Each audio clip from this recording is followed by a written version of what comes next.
Home inspectors focus mostly on electricity, plumbing, and trades that have licensing requirements for the contractors, and so they are regulated as an industry. These folks just moved into this house, and so many things missed on the roofing side. This is a roof jack. What happened here is they've cut the shingle way beyond what is necessary. It needs to be a lot closer to the base, and then in that space that you have here underneath there needs to be some sealant right here, the tar, that keeps the water that would come under the shingle here. It keeps it right there, and then it just runs out the bottom, right? Well, in this case, it's a little wide open. You can see right here, it's not even sealed. So you can tell the little debris field right here.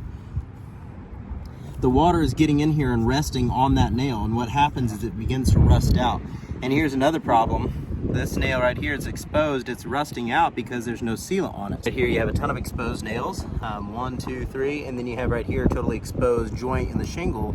This is a cut that needs to be sealed up. No sealant right here on these exposed nail heads. So all they're doing is just rusting away, and probably at this point, they all have a little bit of a water channel into the roof.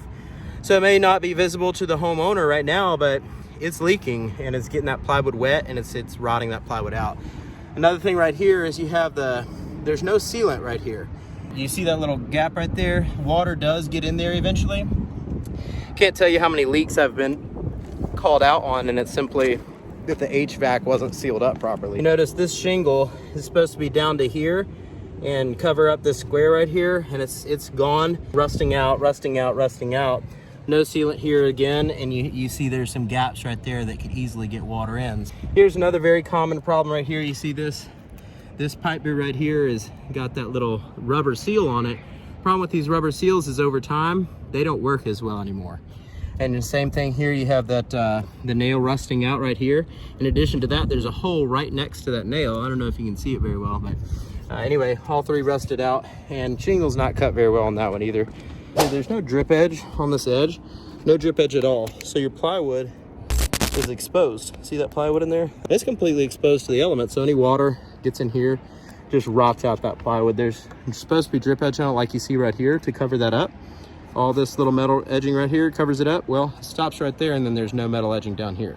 Same situation going on right here. You see that it's lifting up all the way around, right? Wind-driven rain is getting in there at a pretty quick clip. Same situation here, rising up a little bit, rusted out nails. Right here, this flashing is lifted up. In fact, the nail is pulled all the way out. You can see that nail is completely out of its hole. The hole's over there. So this nail, there's a water opening right here. This plywood is rotting out right now. And because the home inspector decided to not check the roof very thoroughly, this was missed. Like and subscribe.